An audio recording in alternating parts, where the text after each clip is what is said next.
Beer and control. I'm Brian Lilley with TheRebel.Media. When Kathleen Wynne told us back in May of 2015 that beer would be sold in Ontario's grocery stores, she told us it was a great thing, a huge leap forward for Ontario. It's a great day for people who like their beer cold and more conveniently available for purchase. But the reality is a lot different than the promise. As with most things that come from progressives, this move actually remains all about control. This isn't about setting up competition for the beer store. It's not about offering consumers more choice. This is about the government and the foreign-owned monopoly beer store retaining a tight grip on the sale of beer all across the province of Ontario. Now, how can you say that, Lilley? How can you say that, Lilley? That's what a lot of you are saying. Some of you think this is a great move, that this is wonderful. This is the best thing since beer. Well, let me explain why this remains all about control. First off, grocery stores in Ontario have to apply to sell beer. It's not about getting a license, it's about keeping the number of stores down. They don't want more grocery stores selling beer than they have beer stores. Now, once a store gets a license, they're restricted to selling 6-packs only. You can't buy a 12, you can't buy a 2-4. I doubt you can buy singles. So if you do pick up a 6-pack while going to the grocery store, you can't just throw it in the cart with your milk and cereal and then head to the checkout. You need to buy your beer in a special section of the store.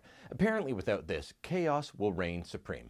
I mean, sure, you can buy beer in neighboring Quebec and New York State in the grocery store and just go through a regular checkout line, but Ontario is special and needs its own rules, including a special checkout. Now, speaking of New York and Quebec, in both of those jurisdictions, you can get beer on sale at the grocery store.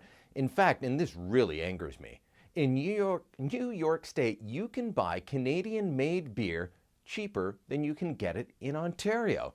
Well, that's just the way it is, and it's not going to change because you can't get beer on sale. In Ontario, you will pay the regular price, no sale prices. Whatever the beer store charges is what the grocery store must charge as well. At least we've got the convenience factor here, right? Kind of, but not really.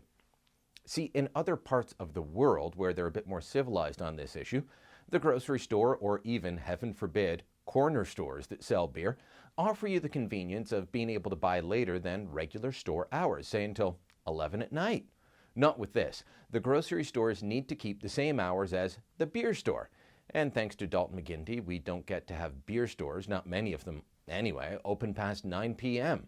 So convenience, that's out the window as well. Oh, and finally, if your store has a financial interest in a particular brand, say like President's Choice beer in Loblaws, well, you can't sell that beer. Why? I guess they think it'd be unfair. And that's baloney. Loblaws sells a lot of beer in Quebec. They also sell PC beer in their Quebec stores. Guess what? It doesn't get favored status or special treatment. I doubt its sales are all that big. Ontario remains stuck in the dark ages when it comes to the sale of beer and alcohol. The province, especially with the Liberals in charge, wants to keep a tight grip on this. It's both for the revenue tools and simply for the purpose of control. If you ask me, it's time for a shake-up.